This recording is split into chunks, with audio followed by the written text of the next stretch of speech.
We're going to start saying Merry Christmas again. How about all those department stores? They have the bells, and they have the red walls, and they have the snow, but they don't have Merry Christmas. I think they're going to start putting up Merry Christmas. President-elect Donald Trump let the nation know he has no problem wishing everyone a Merry Christmas. But one atheist group has placed billboards in several cities taking a line from the president-elect, asking Americans to make Christmas great again by skipping church. So how are Christians responding? By putting up billboards of their own that say this and underlying the word Christ. Here for more on the billboard battle is National Program Director for American Atheists, Nick Fish, and owner of Signs of Christmas, David Johnson. Nice to see both of you this morning. Nick, why did you guys decide to come up with this billboard? What's the message? Well, so, you know, the message, the primary message here that we want people to know is that in these communities throughout the country, they're not, if you're an atheist, if you don't, believe in all the religious stuff, you can still have a great Christmas doing all the things that most of us really enjoy doing at Christmas, having a meal with friends and family, giving gifts to our kids, doing charity. All those things, they're not just religious. They're not, Christianity does not have a monopoly on those things. You can have a great time, and you don't need to stick and continue doing things that you don't believe anymore just because there's societal pressure to do those things. David, what was your response when you saw that billboard? Well, the first response was, I appreciate that they put Christmas on the billboard. That was the first motivation we had for Signs of Christmas, is that what even Christians were not recognizing Christmas, was not recognizing that it's the celebration of the birth of Jesus Christ. So we are appreciative to see anyone acknowledge Christmas.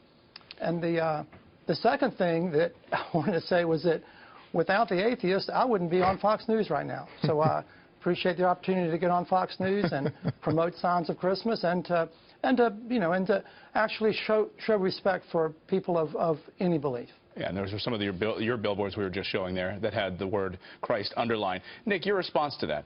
That he wouldn't even be here talking about this if you hadn't publicly come out and had this campaign. Well, this is what we want to do. We want to start the conversation. And that conversation is something that unfortunately isn't happening in nearly enough places in this country. People make the assumption that everybody is just like them, everybody is also a Christian. That's frankly a dangerous assumption in this country, where 40% of people under the age of 30 are non-religious and 25% of the general population are non-religious. Why is this your battle, though? Why do you care how someone spends their holiday? If he would like to put up billboards that underline Christ, if he wants to go to church, if you want to go to church, that's your right. I don't have a problem in the world with that. What we want people to know, though, is that they have a choice, that the things that everybody wants to do at the holiday season, whether that's Hanukkah, whether that's going to church, or whether that's celebrating an atheist Christmas, you have that option. David, don't people know, though, that they already have a choice? They do, but I like what Nick's saying. I think he's right. People should have a choice, and people shouldn't be ridiculed for their choice. And so I support what Nick's doing. I also do want to say that that churches do great things, and I think Nick acknowledges that. And just for example, I'm in a small church in Hampstead, North Carolina, and we do amazing things right in our community for teachers, for the schools. We have a share-to-table ministry. We were first in with flood relief when we had floods in North Carolina. So then, we have David, it doesn't sound like you're terribly offended by this, then. Well, interestingly enough, I'd love for Nick and me to have a conversation about how do we together make Christmas great again. And I don't mean that sarcastically. I think that we would welcome the opportunity to be shoulder to shoulder with anyone to support.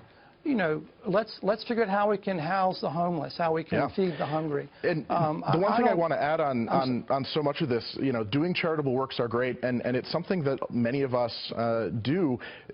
But the thing that needs to be said here is that religion doesn't have a monopoly on those things. And too often people are saying that because I'm a good Christian, that's shorthand for I'm a good person. And in fact, that's not true. You can be a good person and be a good Christian, but you can also be a good person and be an atheist. You can be a good person and not do the religious stuff at Christmas, and that's the primary message that we want to get out there. Well, we got to leave it there. Thank you guys for. I enjoy. Well, Maybe you can guys I make a get together, have a beer, go out to lunch. It sounds You like know, you guys have a lot more to talk that. about. We'll have a beer summit. Can Yeah, I make absolutely. one more final Okay, point David, to the Christians? quickly. This one final point is, Sure. This thing will probably be posted somewhere on social media, and I just encourage the Christians to not show hate towards somebody of an opposing view. Absolutely. You know, let's use the opportunity to show Christian love to anybody and respect, because that's what we ought to show at Christmas. I love this. Magnanimous, nice. Such agreement here at 6 in the morning, right? I love it. I love it. Nick, David, great to see both of you this morning. God bless. Merry Christmas. And Merry Christmas.